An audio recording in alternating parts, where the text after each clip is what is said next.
All right, welcome back to the channel. This is Gears and Triggers. So today we're gonna be doing some work on my 2006 Acura RL. I'm going to be replacing the rotors and the brake pads, and we're going to replace the brake lines as well. So these front brake lines on both sides.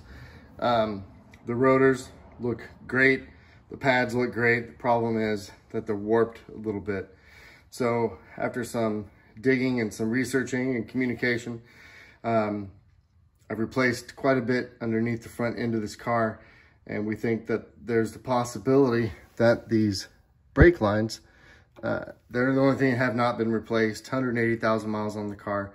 So it's possible that they're gummed up a little bit inside, which is not allowing the calipers to work correctly. So we will be replacing, again, the pads and the rotors and the brake lines. So in order to do that, obviously, I've removed the wheel. I've got the car up on jack stands.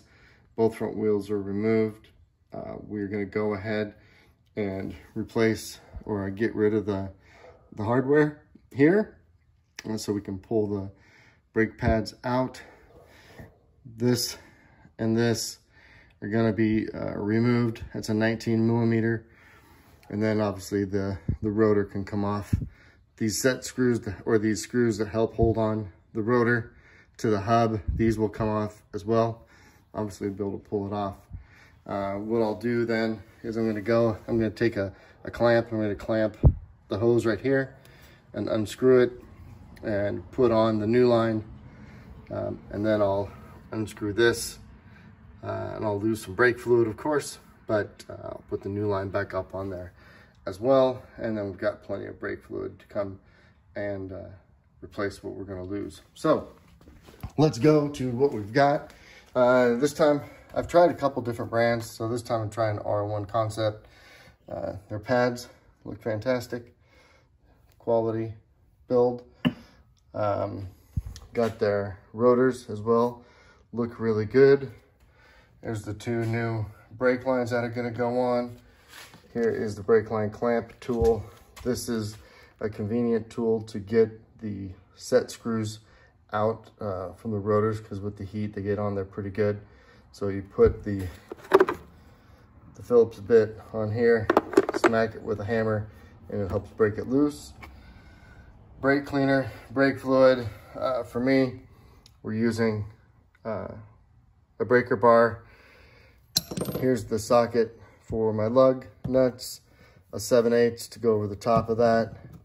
Here's our 19 to get the calipers off, and then a 10 millimeter to get the brake lines apart, and then a flathead screwdriver for anything that I may need.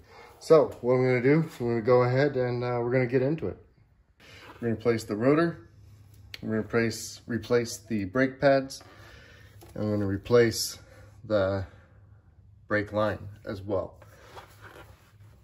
The way that I'm going to do this is, first, let me apologize for the shadows, I'm trying to get in the way of the light. So these pins will come out, both top and bottom pin. This retaining bracket will come out. Once they come out, then I can slide the brake pads out. There's a clip back here. You can't really see it. Barely see a little right there. A little clip. It lines, there's holes in it, it lines up, or there's a pin that goes in the end of this pin and this pin to hold these so they don't slide out, to keep it nice and secure. So I'm gonna take that out. I'm gonna remove the bolts that hold the caliper on to the knuckle. It's a 19, and that's a 19. Undo both of those. Once those are done, I'm gonna take, there's two screws that hold the rotor to the hub. Undo those. This comes off, rotor comes off. But before I do that, I'm going to clamp the brake line right here. and I'm going to use a 10mm to undo the coupling. Once I undo the coupling, I'll hook the new brake hose to the coupling, and then I'll move up to here and I'll undo the coupling up there, and I'll put the new brake hose on. Now while I'm doing all this, see this little clip? Let's see, right there, that's bowed. Just take a screwdriver, I'm gonna pop it off, and then there's one up here as well. Whoops, where the hell am I? Right there as well. So there's another clip right there. Same type of deal, right? It'll come off, and that'll allow some movement of the brake line. So once I do that, I get the new brake line on, then I'll take this off, put the new rotor on, I'll put the caliper back on, I'll put the brake pads in, and then we should be good to go. So let's get at it. Let's take my flathead screwdriver, pry this up, and poke it through. Right, where is it? Right there. And then I'll take you just not want to cooperate.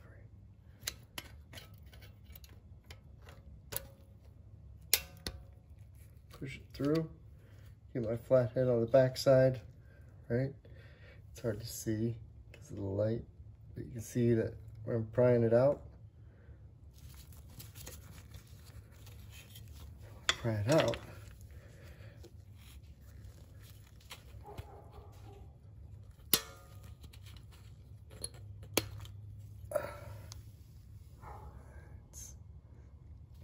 It's hard to see, but it comes out. So here's the piece. It was in like this, so you can see the angle of the end of the pins. When these come out, and hopefully they come out fairly smoothly, right? At least this top one will.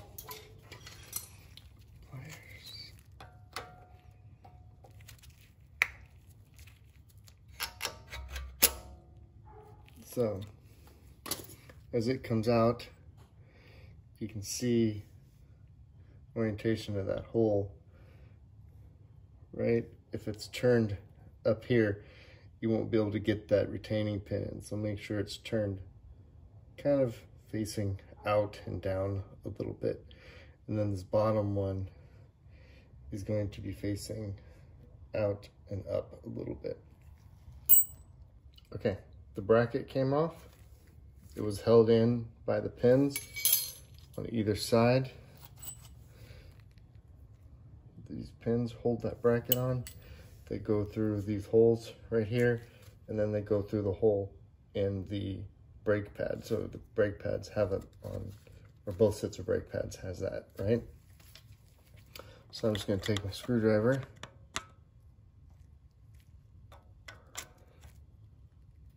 and pry pads out.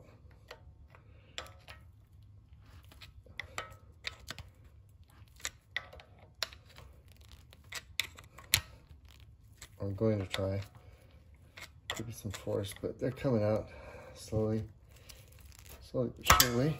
There they are. And they're tight, which is okay. Oh. All right, so they look good actually. The wear tabs are nowhere near being touched. And then I'll do the same for this one.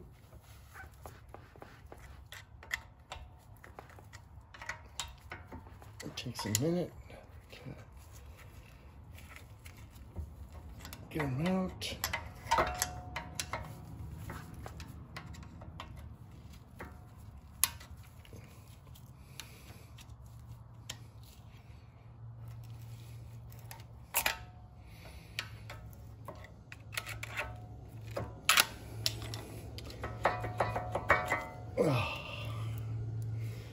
Brake pads out.